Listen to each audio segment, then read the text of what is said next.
नमस्कार। YouTube के सभी दर्शकों का हमारे चैनल में हार्दिक स्वागत है। दोस्तों, आज का टॉपिक एकदम नया है, एकदम अलग है और इस समय में बहुत ज़रूरी भी है।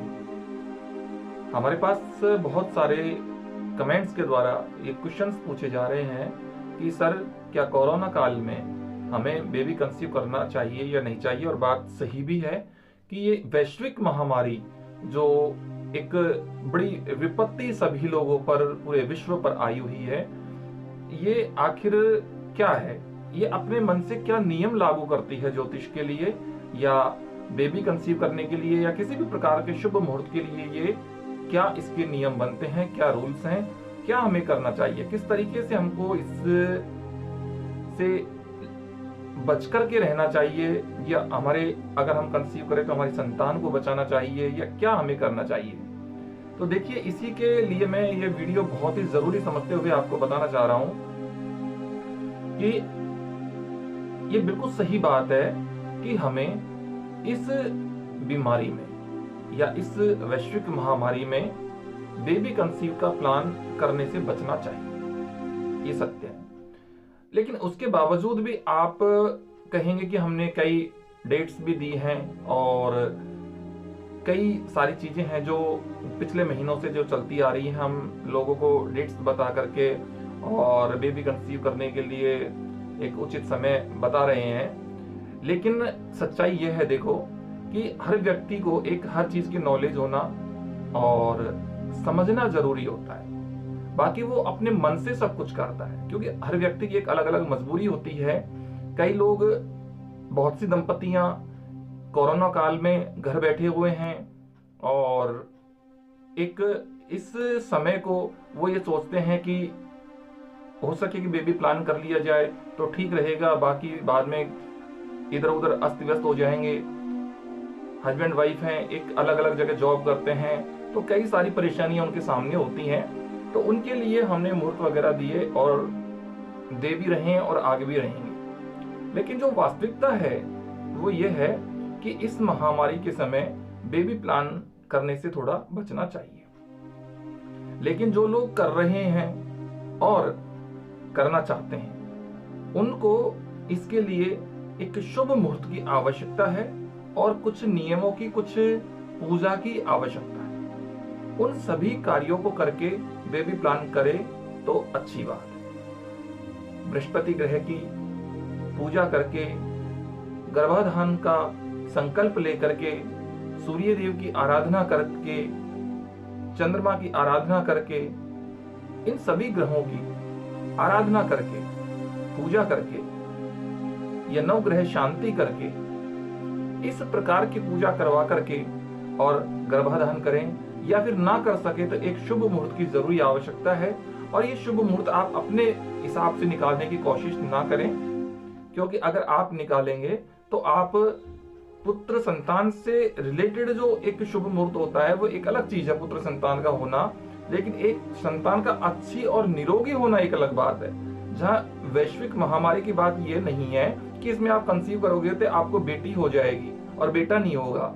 नहीं, जो आपके गर्भ में जो जीव आएगा, वो जीव, वो संतान आपकी कैसी बनेगी, स्वास्थ्य से कैसी रहेगी, उसमें कैसे गुण आएंगे, ये बात है। इसलिए एक अच्छे मुहूर्त की आपको जरूरत है और एक अच्छे एस्ट्रोलॉजर से, आपके आसपास हो या कहीं दूर हो, जिसपे आपका विश्वास हो, ऐसे एस्ट्रोलॉजर से आपको एक अच्छे शुभ मुहूर्त की आवश्यकता है। अब मैं आपको कुछ बताता हूं कि ये हमारी बुक है और इस बुक के अंदर इस बात को बताया गया है। प्रकृति में प्रतिकूलता जब जब भी आती है उसे उत्पात कहते हैं। प्रकृति में ये जो प्रतिकूलता जो आती है, ये दिव्य उत्पात, अंतरिक्ष और भौम उत्पात। भौम उत्पात में भूमिकंप आदि बताया गया है। और इसके आगे जो बताया गया वो बताया, ऋतुओं के स्वभाव के अनुसार देखे गए फल फूल कुसुम अन्न आदि शुभ कहे गए हैं। ऋतुओं के स्वभाव के प्रतिकूल देखी गई प्रकृति को उत्पात कहा गया है। कहने का मतलब यह है कि यहाँ पर जो एक प्रकृति है उसमें प्रतिकूलता दिखाई दे रही है। हर जगह एक महामारी फैली हुई है, परेशानी फैली हुई है, लोगों के चेहरे पे खुशी नहीं है। ये जो प्रकृति है ये प्रतिकूल है। जो कार्य इन समय में होने चाहिए थे, जो शुभ कार्य होने चाहिए थे, शादी विवाह जितने भी शुभ कार्य, वो सब स्टॉप हो गए हैं, वो सब रुक गए हैं। तो ये प्रकृति की प्रतिकूलता है, और प्रकृति की प्रतिकूलता का मतलब है उत्पात, और उत्पात का मतलब है एक कष्ट वाला समय जिसमें बेबी कंसीव को रोकना चाहिए। लेकिन अब बात ये आती है कि यदि भूकंप आएगा तो एक निश्चित समय के लिए आएगा, और उसके बाद में उसका निश्चित समय होगा कि इतने दिन बाद तक इसको त्याग देना चाहिए। यदि कोई मान लो किसी प्रकार का कोई तारा टूटना, उछल तारे वगैरह जो भी है इसमें बताया हुआ है अंतरिक्ष से संबंधित, तो ये अलग अलग उत्पात होते हैं, तो वो भी एक सीमित समय। लेकिन ये जो महामारी ये है, इसका अगर कोई बेबी प्लान नहीं करता है तो कुछ संभावनाएं आगे की दिखाई नहीं दे रही है। तो उस चीज को ध्यान में रखते हुए भी हम इस चीज पे ध्यान कर सकते हैं कि हमको कंसीव कर लेना चाहिए, ऐसा भी हमारे मन में विचार आता है। तो क्योंकि अगर रुकेंगे तो कहां तक रुकेंगे, ऐसा अभी इसकी कोई टाइमिंग या कोई सीमा अभी कुछ पता चल नहीं रही है सही से, ठीक है। तो इसलिए आपको अगर बेबी कंसीव करते हैं तो मेरे कहने का जो मतलब है वो यही है कि एक अच्छे एस्ट्रोलॉजर से एक शुभ मुहूर्त आपको जरूरी है, और शुभ मुहूर्त में आप बेबी कंसीव करें, चाहे पुत्र के लिए करें, चाहे पुत्री के लिए करें, चाहे बिना सोचे समझे किसी भी संतान को, चाहे कुछ भी हो, लेकिन उसके लिए एक शुभ मुहूर्त का होना, एक अपने राशि के अकॉर्डिंग शुभ चंद्रमा का होना, बृहस्पति का अच्छा होना, ये सारी चीजें हैं। एक दूसरी बात यह है कि अभी फिलहाल बृहस्पति जो है अपनी नीच राशि में चल रहे हैं, तो यहाँ भी इनका कुछ नेगेटिव असर है, और 14 तारीख के बाद में अपनी कुछ पॉजिटिव एनर्जी लेकर के आएंगे, क्योंकि रहेंगे तो इसी राशि में लेकिन वक्री होंगे, और वक्री ग्रह अपने आप में बलवान होता है।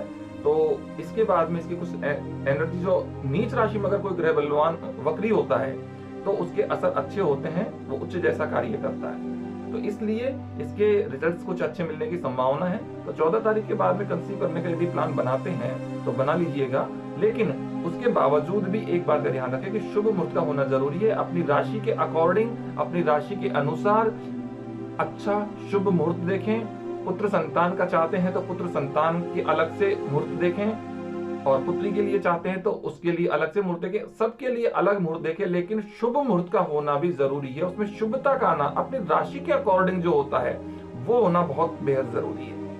और हो सके तो कुछ पूजा करके आप बेबी कंसीव करें, कोई दिक्कत नहीं है। लेकिन मेरा बताना जरूरी था, मुझे लगा कि ये एक इम्पोर्टेंट टॉपिक है और इस पे हमें बात करनी चाहिए थी, सो मैंने की। अगर मेरी वीडियो आपको अच्छी लगी हो तो मेरी वीडियो को लाइक करिए, शेयर करिए, कमेंट करिए, और अगर हमारे चैनल पर नए हैं तो हमारे चैनल को सब्सक्राइब कर लीजिए, और साथ ही मुझे इजाजत दीजिए। फिर मिलेंगे एक नई वीडियो के साथ, तब तक के लिए नमस्कार।